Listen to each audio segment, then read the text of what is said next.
back again with another great piece of content. I'm now a content creator, guys, so I want you to bear with me. I'm not a salesman anymore, just a content creator. In this video, what I'm gonna do is I'm gonna show you guys the exact system, the exact framework, the exact philosophy that allowed me to go from $0 to $100,000 a month in straight commissions in less than 1 year, closing on one of the most competitive teams in the info space. At the age of 23, I was able to close $1 million in a single month in cash collected. And in my entire career as a closer, I actually did over $10 million in info sales. Now, the reason being was I didn't have a rigid script. I didn't have any sort of crazy process. All I was able to do was find something that works, and I stuck by that exact framework and I mastered it, right? Most average reps in the space, when you ask them why they're having a bad month, most of the time they're blaming something external. The leads were bad, the marketing wasn't right, everything else is the problem but themselves. And when you actually go and look back at your calls, every single call is different. It's just like freestyling, right? You have no structure, you have no process in your own head. And I'm not saying like scripts, and I'm heavily against that. I've never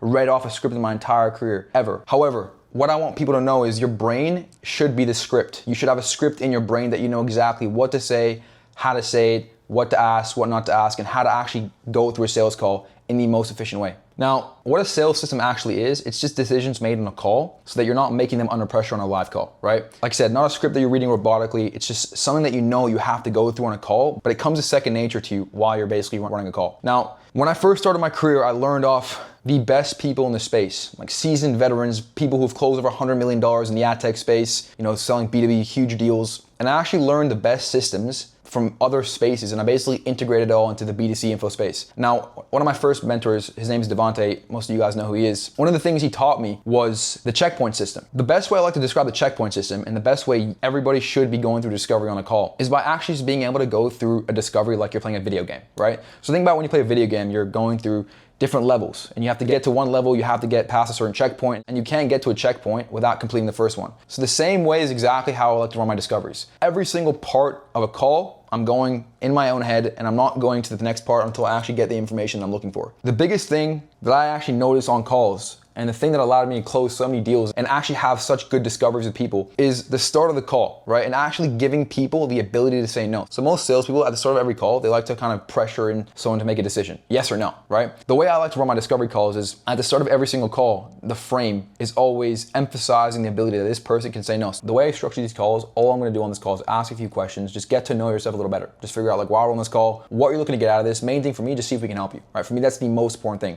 Goal of this conversation is to simply help you make a decision that's best for you, whether that's you joining and working with us. Either way is completely okay. And then you want to emphasize that they can say no. Like, John, you might listen to everything that I'll say at the end of this call and think, you know what, thanks a lot, Sam, this is not for me. And that's completely okay. On the other hand, you might think to yourself, you know what, I can genuinely see myself doing something like this. But for yourself, as long as you've been able to come to the best decision for you and you have clarity on exactly what you want to do, to me, that constitutes a good conversation, okay? And they say, okay. And then you go and basically, I guess, why did you want to speak to us? What made you want to book a call? And you basically go from there. So this part of the call is what I call the surface level discovery. It's where you're asking surface level questions and getting surface level answers. How much money do you make? What do you do for work? Do you like what you do for work? What does your retirement look like? Just surface level questions, right? You want to get an understanding of their current situation. And then once I have a great understanding of their current situation, okay, then I can actually probe into their actual whys. And the way I like to transition this is I always kind of pivot to asking the why behind the why question, but giving context. Because when you give context, people are a lot more open with you. So the way I go about this is I say, John, I've been on these calls for a long time, and I speak to a lot of people every single day of all different walks of life who want to build different businesses, make more money, and everybody wants to make more money. That's a given, right? But I guess everyone's why as to why they want to make more money is always different. There's always like a why behind the why as to why somebody wants to make more money. So for you, like, what is your why behind the why? What is the biggest motivator in terms of you obviously wanting to start a business like this? And then they'll actually give you their actual, emotional why. 9 times out of 10, you ask a question in that way, you give context and then ask a question, people will be a lot more open with you and they'll give you the actual answer itself. It's human psychology. So the emotional level is the anchor. Get them to say it out loud. Now, once you have the emotional anchor, once you have the emotional reason as to why they're on the call, some whys are not gonna be as emotional as others. You can't get something that's not there. So if somebody actually gives you their why and it makes sense to your brain, don't try to get something that's not there, right? But it's supposed to make sense in your head as to why they're on the call, okay? But somebody who says they want to make more money, that's not the answer that I'm looking for. I'm looking for an actual plausible reason as to why this person's on the call and why they're looking to change their situation. What are they looking to achieve? Now, once you have the actual why behind the why, you want to get context on what they've done in the past. So has this person done anything in the past? Have they tried businesses, or is this the first time? If they've done things in the past, I want to know why hasn't worked. I guess I want to know like what was the reason they didn't see success last time? Did they have a coach? Did they just try a course? They didn't have the actual guidance they needed to get the outcome they were looking for. And then once I know if they've tried things in the past and if it's failed or not, I can then tailor my pitch as to, okay, this is what you had in the past, this is why you failed, here's why you're gonna succeed with us, okay? Now, if somebody says they've not tried anything in the past, then I wanna basically probe into why. How long have you wanted to do X, Y, Z for? How long have you been thinking about this for, right?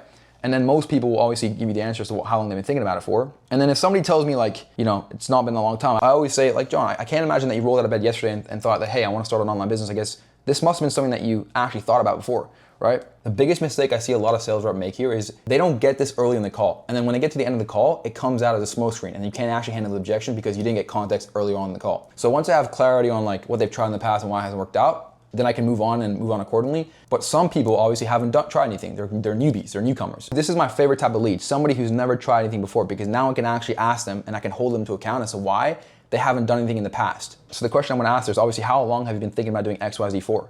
And they'll say like, you know, however long. And then you wanna get clarity as to what held them back in the past from starting. A lot of prospects will tell you, you know, the right opportunity, you haven't found the right thing. And whenever anybody ever tells me that, you always want to flip it back onto them. You always want to say, well, there's two sides of opportunity, right? What you can do for it and what I can actually do for you. Typically, being on these calls a long time, John, if somebody hasn't tried something in a long time, they didn't just roll out of bed yesterday and start wanting to do something like this, right? It's been lingering in their mind for a long time. And a lot of people have doubts about the space or fear of failure, I guess. So for yourself, did anything actually hold you back within yourself as to why you didn't start? And then you'll typically get people to self-confess that, yeah, look, I had a bit of fear of failure, skepticism. You always want to get these beliefs, these limiting beliefs that they have about themselves, about what they can do early on in the call. Because once you have that out loud, then you can actually use that as clear ammo at the end of the call when you get objections. Now, the cost of an action question is not something I'm a big fan of, because I'm a big believer sometimes when you ask somebody like, you know, the cost of an action, it actually creates sales resistance, especially with a lot of A-type prospects. You never want to ask questions like, you know, what happens if you don't do anything, or what's the cost of you not? You want to stay away from asking those type of questions to certain type of leads. For certain type of people though, it actually lands really well. And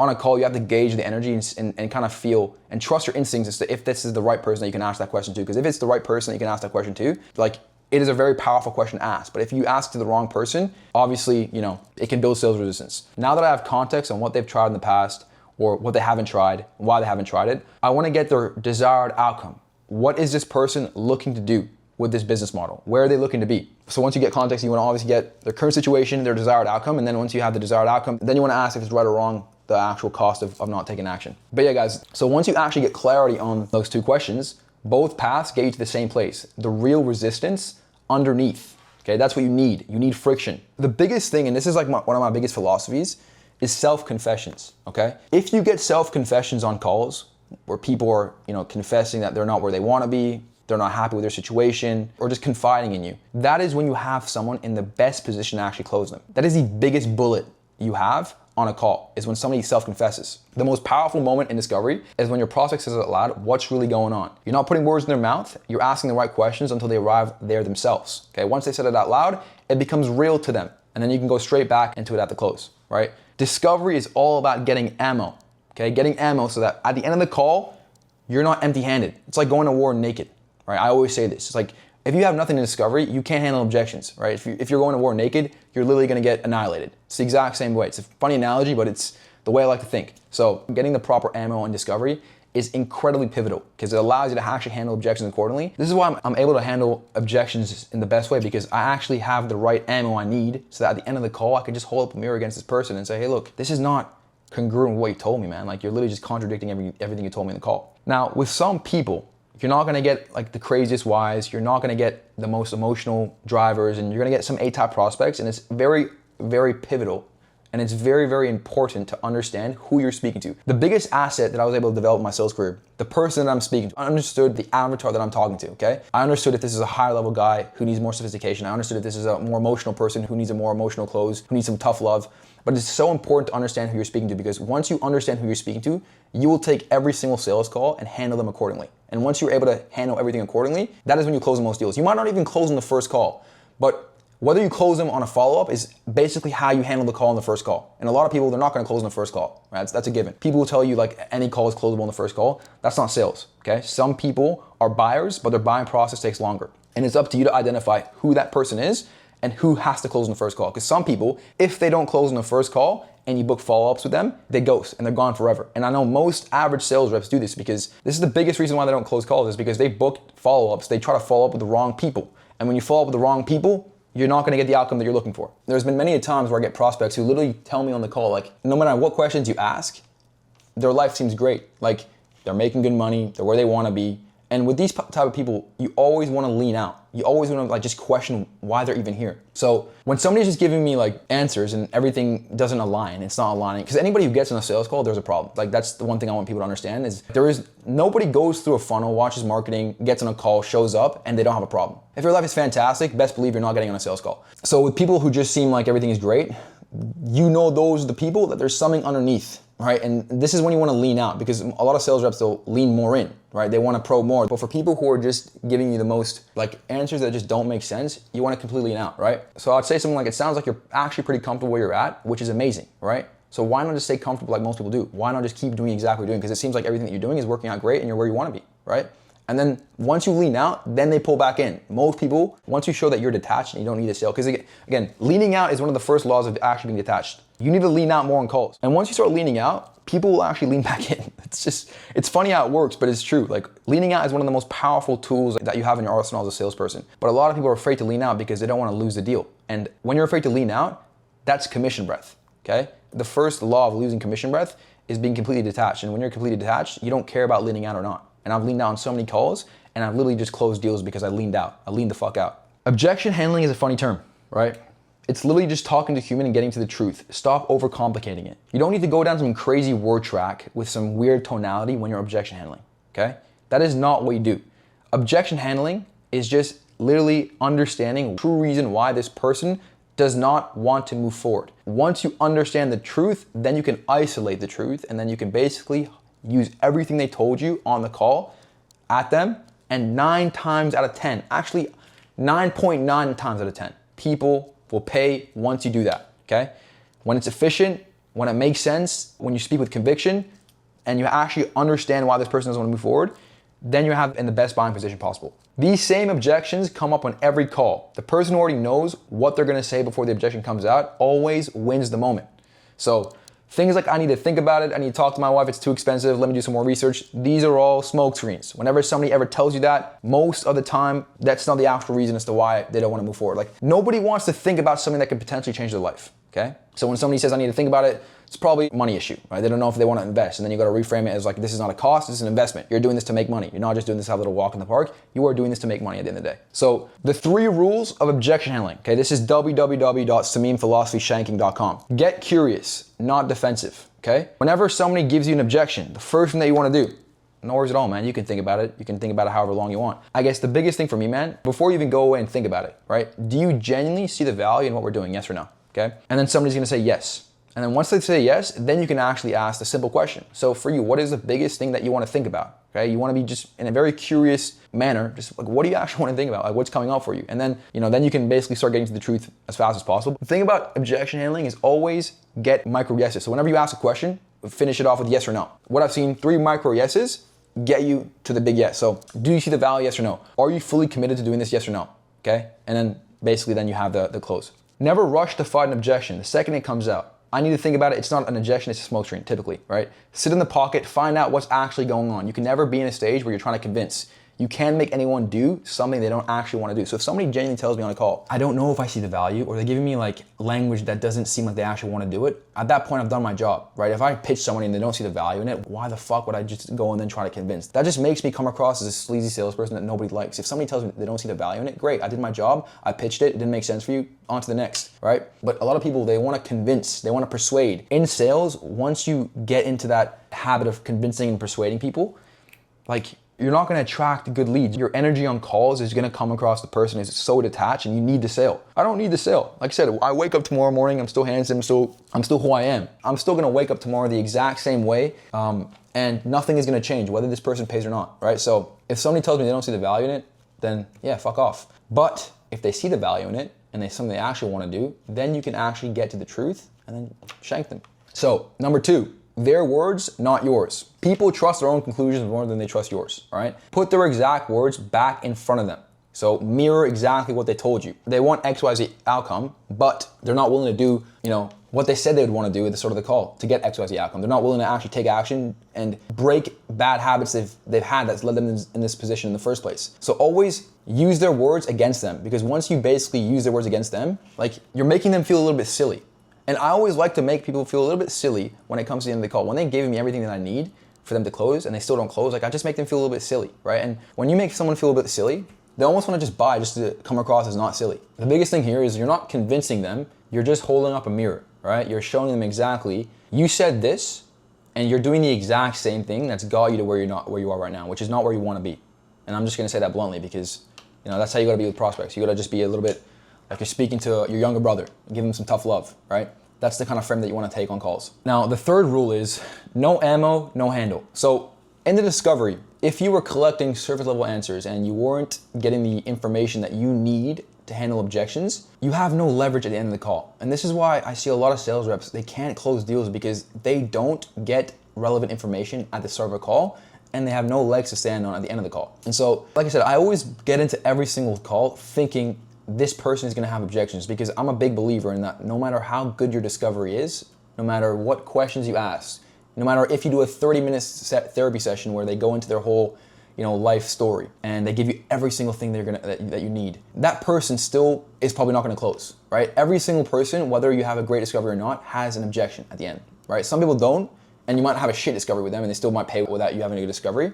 But like a great 20-30 minute discovery does not mean that this person's not gonna have objections, right? That doesn't exist. All you need to understand is that at the start of every single call, your discovery is your legs to stand on at the end of the call. Because once you have solid foundations, at the end of the call, handling objections becomes very easy, okay? And a lot of salespeople, they get great information at the start of the call, but they don't use it at the end of the call, okay? They just get the great information, they get it out there in the open, and they don't remind somebody, this is exactly what you said. Like, what are you doing, man? But you're just being silly. So if you have no ammo at the start of the call, you have no legs to stand on. You have no legs to stand on, you have no leverage. If you have no leverage, you can't handle objections, okay? I want a lot of people to actually look forward to getting objections. I love getting objections. This is what I live for, right?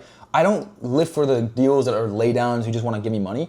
I live for the deals that other closers can't close. That's what gives me the most satisfaction. When I can close a deal that 99.9% of closers can't close, that is the biggest level of satisfaction I get out of anything, right? Being number one and closing the hard deals is what gives you value on a company, okay? And that's what makes you irreplaceable, because a lot of salespeople, they're order takers, right? They're closing on organic offers. Leads are ready to give their credit cards, they're smiling, they're so open. And once you lack the skills, you're incredibly replaceable. Like for almost 2 years, I was a top closer on one of the biggest teams in info, doing 4 or 5 million a month consistently, right?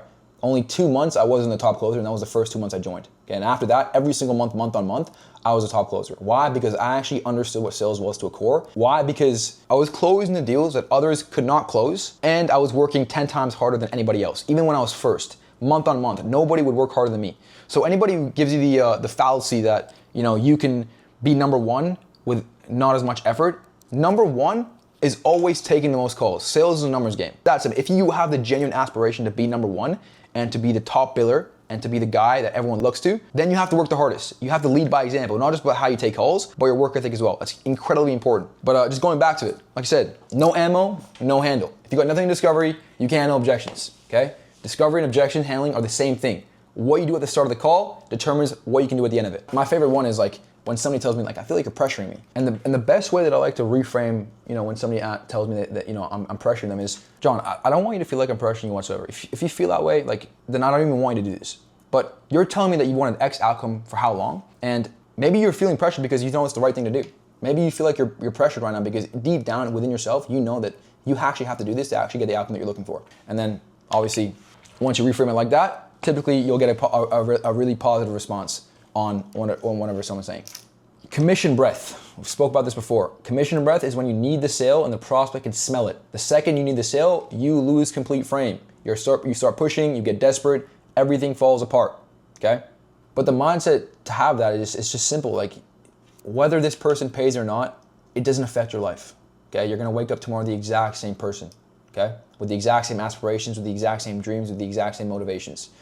But your job on the call is to help this person make the best decision for them, whether they do it or not. It actually felt right in the moment, and deep down it's not for them, or what they're saying to you on the call just doesn't make sense, and you don't actually think that what you're offering can help them, then yeah, you end the call and you still did your job. Once you start not giving a fuck about commissions, that is when you'll lose commission breath.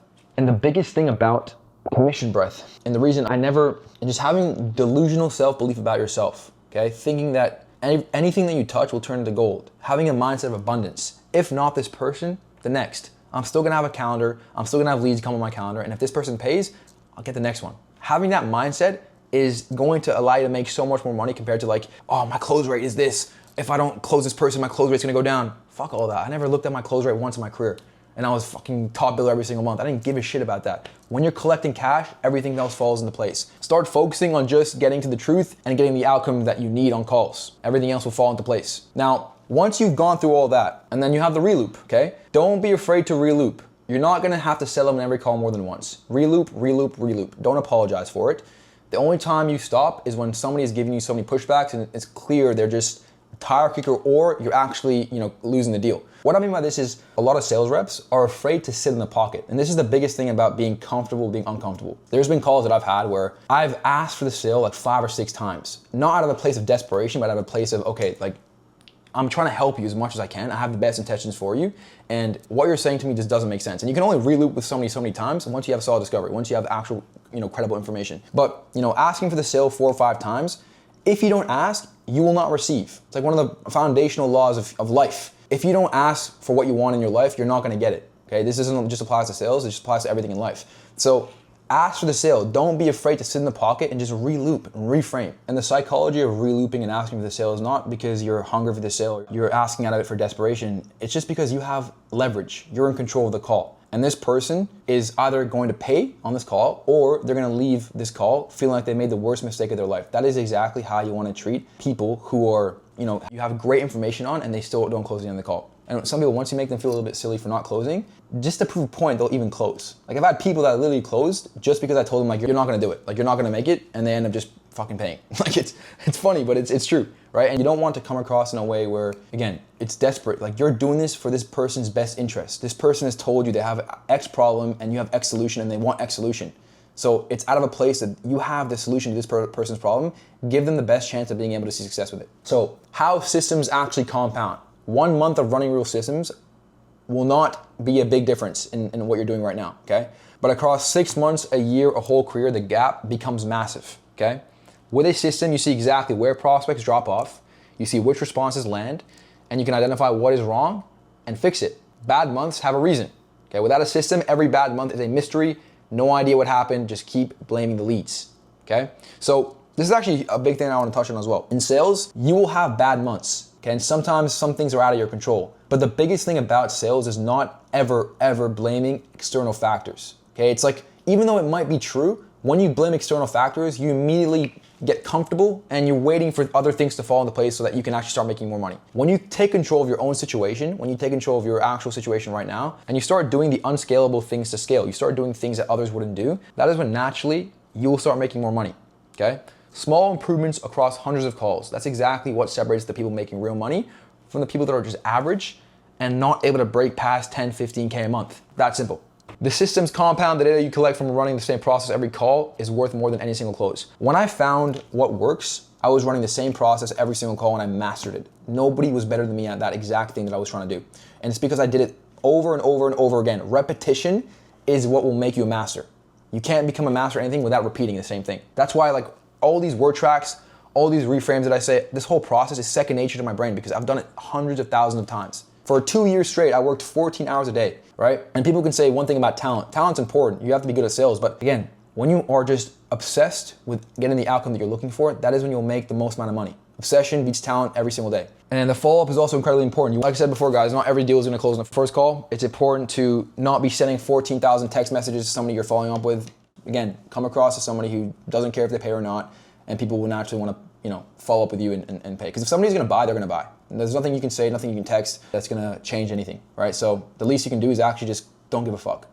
That's simple. The key thing here though is know who you're following up with, okay? Because once you know who the right people to follow up with, you're gonna make a bunch more cash as well. But yeah, guys, this philosophy, this mental framework that I developed over 2 years in sales, like I said, allowed me to do things that most people who are like even in their early 30s can never achieve, who have been in sales for 10 plus years can never achieve. And I did it all in the span of 2 years, but only because I was obsessed with the outcome that I wanted. I wanted to be the best. I wanted to be number one. I chased success more than I chased money.